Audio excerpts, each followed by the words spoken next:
మహాదేవ్ అందరికీ. నేను ఇవాళ శ్మశాన సాధనకు వచ్చాను. గుప్త నవరాత్రుల్లో ఉచ్చిష్ట చాండాలికి అంటే రాజశ్యామల మాత, రాజమాతంగి సాధన గురించి నేను శ్మశానానికి వచ్చాను.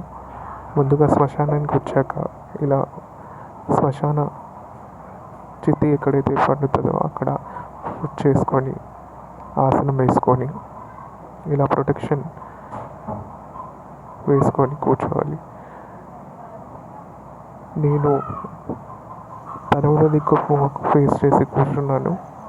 నాకు గురుమంత్ర ఉపదేశం ఉంది. దీనికి గురుమంత్రం లేకుండా ఎటువంటి సాధన చేయకూడదు. అలా చేసినట్లయితే మీరు చాలా ఇబ్బంది పాలవుతారు. శ్మశాన సాధన అనేది చాలా ఇంపార్టెంట్. అఘోర సాధనలో ఇదొక భాగము. ఇప్పుడు మీరు చూస్తున్నారు కదా, ఇక్కడైతే చితి మండుతుందో అక్కడ కూర్చొని ఈ సాధన చేయాలి.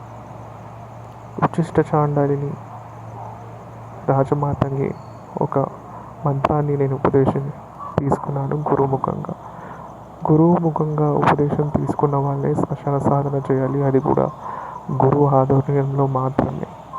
గురుపదేశం లేకుండా శ్మశాన సాధన చేస్తే చాలా ఇబ్బంది పాలవుతారు. జాగ్రత్త. నేను నైట్ 11:30కి వెళ్ళాను. నా సాధన అయ్యే వరకు మార్నింగ్ 3 అయ్యింది. శ్మశానంలో సాధన చేస్తే 11 నుంచి ఉదయం 3 గంటల వరకే చేయాలి. తెల్లవారున